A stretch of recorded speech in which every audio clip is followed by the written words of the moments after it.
नमस्कार, राधे राधे, राम राम और सबको मेरा सलाम। बेटा परीक्षा एकदम नजदीक है और बस 2 दिन बचे हमारे पास और क्या करना है, कैसे करना है, कुछ समझ नहीं आ रहा है। कौन सा टॉपिक पढ़े, क्या नहीं पढ़े, कुछ भी हमारे दिमाग में चीजें नहीं चल रही है। तो परेशान होने की जरूरत नहीं है। नमस्कार, मैं हूं पूजा मिश्रा, आपकी हिंदी की एजुकेटर, मेंटोर, दीदी, चाहे जो बोल लीजिए, ठीक है। तो आज की क्लास में बेटा हम लोग बेसिकली इस वीडियो के माध्यम से आपको मैं ये बताना चाहती हूँ कि कौन कौन से टॉपिक कितने नंबर के आएंगे और कौन कौन से उसमें सबसे इंपॉर्टेंट टॉपिक है। क्योंकि बेटा अब समय बहुत कम है, अब हमारे पास बिल्कुल ये नहीं सोचने का समय है कि मैं क्या इसको पढ़ डालू, इसको पढ़ डालू, इसको पढ़ डालू। तो इतना टाइम वेस्ट करने की जरूरत नहीं है बेटा। जब मैं यहाँ पर हूं तो परेशान होने की आपको आवश्यकता नहीं है। मैं यहाँ बेसिकली आपको आपके मार्किंग्स बताने आई हूँ कि कितने कितने नंबर के कौन से टॉपिक से पूछने जाएंगे और कौन सा टॉपिक उसके अंदर आप कवर कर लो जिससे आपको पूरे के पूरे 100 में से 100 हिंदी नंबर में आ जाएंगे। कौन कहता है भाई हिंदी में 100 में से 100 नहीं दिया जाता? मैं कहती हूँ हिंदी में 100 में से 100 मिलेगा यदि आपने इस अकॉर्डिंग पूरा पेपर किया। सबसे पहले अगर हम बात करते हैं तो बेटा हिंदी साहित्य का विकास जो कि 10 नंबर का आता है, जिसमें आपके निबंध, आलोचना पत्र, इन सब के बारे में पूछे जाते हैं, लेखकों के जीवन के बारे में पूछे जाते हैं। अच्छा, काफी बच्चे परेशान रहते हैं, मैम इसके तो इतने सारे क्वेश्चन है कि हम कौन कौन सा टॉपिक तैयार करें, कौन सा टॉपिक ना तैयार करें। तो बेटा आपको अगर टॉपिक तैयार करना है तो सबसे पहला टॉपिक आपका रहेगा इसमें कि आपकी किताब में जितने भी लेखक हैं, जितने भी कवि हैं, जितने भी कहानीकार हैं और आपके खंड काव्य के जितने भी लेखक हैं, उन सब के बारे में पढ़ लीजिए। मोस्टली क्वेश्चन उन्हीं से रिलेटेड पूछे जाएंगे कि वो कौन से उन्होंने पत्र लिखी, कौन से पत्रिकाएं लिखी, कौन से उन्होंने आलोचना लिखी, निबंध लिखे, उपन्यास लिखे। मोस्टली क्वेश्चन आपके उन्हीं से टकराएंगे। अब जैसे अगर मैं आप लोगों से एक क्वेश्चन पूछूं कि आपका धर्मवीर भारती जी ने कौन कौन सी उपन्यास लिखी हैं तो आपको याद रहेंगे, ठीक है। इस तरीके से आप बता सकते हो। या फिर ध्रुव स्वामिनी किसके द्वारा लिखा गया है, आपके उस लेखक का बताओ। तो आपसे ऐसे क्वेश्चन पूछे जाएंगे और मोस्टली वो आपके किताब से ही रिलेटेड होंगे।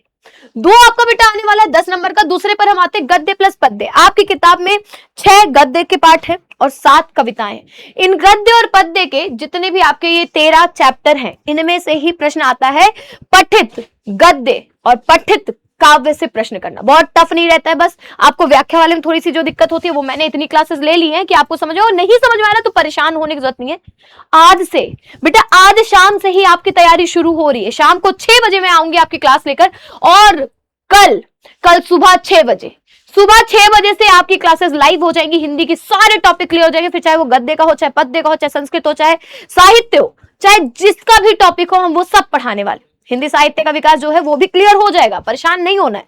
पर अभी सोचना है कि आपको कहां पर कितने नंबर मिल सकते हैं अगर आप अच्छे से प्रिपरेशन करोगे, अच्छे से मेहनत करोगे। गद्य पद्य में आपका आता है बेटा 10-10 नंबर का। 2 नंबर का एक क्वेश्चन होता है, 5 क्वेश्चन गद्य के रहते हैं, 5 क्वेश्चन पद्य के रहते हैं। और गद्य भी दिया रहता है आपकी किताब से रिलेटेड और पद्य भी दिया होता है जो आपकी किताब में। अगर इंपॉर्टेंट गद्य की बात करते हैं तो पहला चैप्टर भारत राष्ट्र का स्वरूप, फिर आपका दूसरा चैप्टर आ जाता है भाषा और आधुनिकता, तीसरा अशोक का फूल। ये 3 चैप्टर मोस्ट इंपॉर्टेंट है। और एक चैप्टर और ऐड ऑन कर लीजिएगा जिसका नाम है रॉबर्ट नर्सिंग होम में। ये चारों चैप्टर को अच्छे से रेडी कर लीजिए, इन्हीं के गद्यांश आपके ज्यादातर पूछे जाते हैं, ठीक है। फिर बात करते हैं पद्यांश की। पद्यांश में आपका पवन दूती का हो जाएगा, मैथिली शरण गुप्त जी द्वारा लिखा गया गीत, उन्हीं के द्वारा लिखा गया कैकेयी का अनुताप, जयशंकर प्रसाद द्वारा लिखा गया श्रद्धा मनु और गीत। ये मोस्टली कविताएं हैं जो बार बार पूछी जाती हैं। फिर उसके बाद हम अभिनव मनुष्य भी तैयार कर सकते हैं, बापू के प्रति भी तैयार कर सकते हैं, ठीक है। और मैंने आहुति बनकर देखा, उसका एक पैराग्राफ मोस्ट इंपॉर्टेंट है। वो कौन सा है वो तो मैं बताऊंगी क्लास में, उसके लिए परेशान होने की आवश्यकता नहीं है। अब आगे अगर हम बात करते हैं बेटा तो ये 20 नंबर का होगा। साहित्यिक परिचय आपका आता है 5-5 नंबर का। साहित्यिक परिचय में जो जो इंपॉर्टेंट मैंने चैप्टर बताए हैं उन्हीं के लेखक और उन्हीं के कवियों का याद कर लीजिए। वासुदेव शरण अग्रवाल जी, हजारी प्रसाद द्विवेदी जी, प्रोफेसर जीतू सुंदर रेड्डी जी और एपीजे अब्दुल कलाम जी। ये 4 मोस्ट इंपॉर्टेंट गद्य के लेखक हैं जिनका साहित्यिक परिचय पूछा जाता है। अगर काव्य की बात करते हैं तो आपके पहले हरिऔध जी, अयोध्या प्रसाद सिंह उपाध्याय हरिऔध जी, सॉरी बेटा, अयोध्या प्रसाद मेरे बाबा जी का नाम था तो मेरे दिमाग में वही नाम याद रहता है, अयोध्या सिंह उपाध्याय हरिऔध जी। दूसरा आपके आ जाते हैं मैथिली शरण गुप्त, तीसरे आपके जयशंकर प्रसाद। ये 3 तो मोस्ट इंपॉर्टेंट है। आप रामधारी सिंह दिनकर का भी याद कर सकते हैं। तो ये 4 आपके बहुत जरूरी होने वाले। ये आपका आएगा 10 नंबर का। फिर बात करते हैं उसके बाद हम आते हैं कहानी पर। आपकी किताब में 4 कहानियां दी हुई हैं और उन चारों कहानियों का मैंने बहुत अच्छे से सारांश बताया है, उद्देश्य बताया है। पर परेशान नहीं होना है भाई, मिलते हैं ना।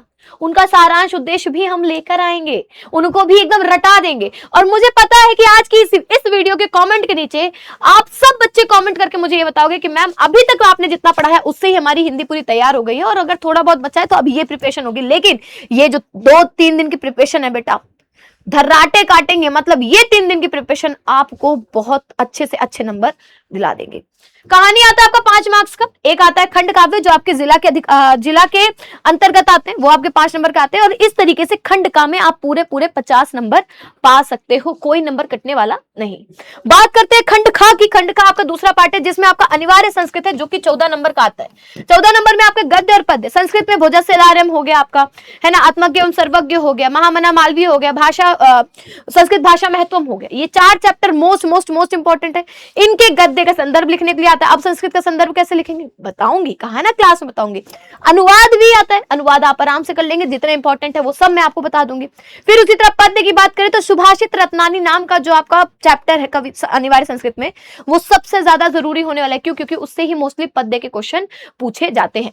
7 नंबर का रहेगा, 2 नंबर संदर्भ का रहता है, 5 नंबर अनुवाद का रहता है। तो यहां से आपको पूरे 14 मार्क्स मिल जाएंगे। उसके बाद बात करते हैं व्याकरण की। व्याकरण में आपके काव्य सौंदर्य का तत्व हो जाएगा, मुहावरे लोकोक्तियां हो जाएंगी, वाक्य में त्रुटि मार्जन हो जाएगा, शब्दों में सूक्ष्मांतर हो जाएगा, अनेक शब्दों के लिए एक शब्द हो जाएगा। ऐसे करके थोड़े थोड़े, क्योंकि काव्य सौंदर्य का तत्व आपका रस छंद अलंकार यही 6 नंबर का हो जाता है। और बाकी और छोटे क्वेश्चन जो है वो 2 नंबर के मिला के आपके टोटल 21 नंबर की व्याकरण आने वाली है, जो कि एक बहुत बढ़िया क्लास होगी हमारी आने वाली क्लासेस में। ठीक है, और आज शाम को 6 बजे तो मैं संपूर्ण व्याकरण कराने वाली हूँ भाई। संपूर्ण हिंदी साहित्य के क्वेश्चन रहेंगे, संपूर्ण व्याकरण रहेगी। परेशान क्यों होना है, आज शाम को 6 बजे मिलेंगे।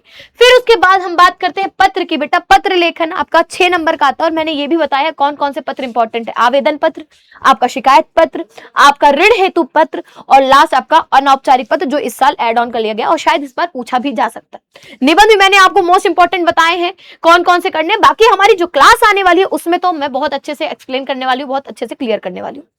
एक बार फिर से मैं आप लोगों को टाइम टेबल बता देना चाहती हूँ बेटा। आज शाम को 6 बजे हमारा सेशन लगने वाला है संपूर्ण व्याकरण का।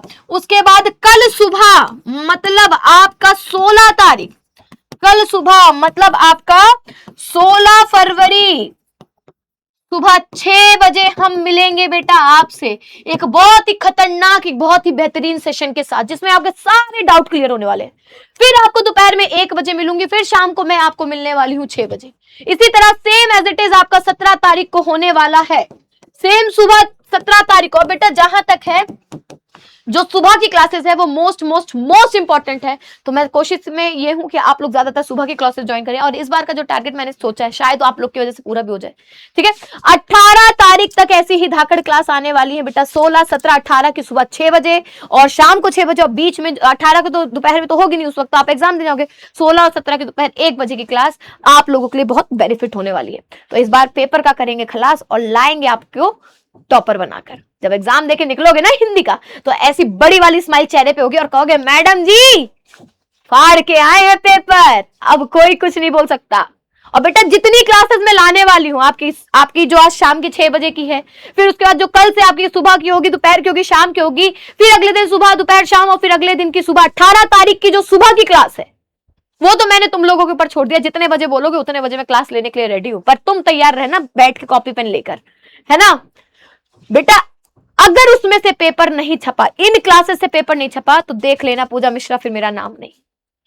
बाकी मैंने आप लोगों को इतनी तैयारी करा दी है कि एकदम गर्व के साथ कह सकते हैं मैम पेपर तो हो जाएगा, बहुत मजा आ रही है। और दूसरी चीज, डर बिल्कुल मन में नहीं लाना है, डर के कोई चीज नहीं करनी है, डर एकदम दिमाग से निकाल दो। पेपर है, बहुत रिलैक्स माइंड होकर, बहुत ही शांत होकर, बहुत सोच विचार करके आपको पेपर देना है। ठीक है, तो जल्दी मिलते हैं बेटा अपने सेशन में, तैयार रहिएगा। मिलूंगी आप लोगों से एक बेहतरीन क्लास के साथ, तब तक के लिए नमस्कार, टाटा बाय बाय, sayonara, ख्याल रखिए, मस्त रहिए, खुश रहिए। जय Hind, love you all, Radhe Radhe.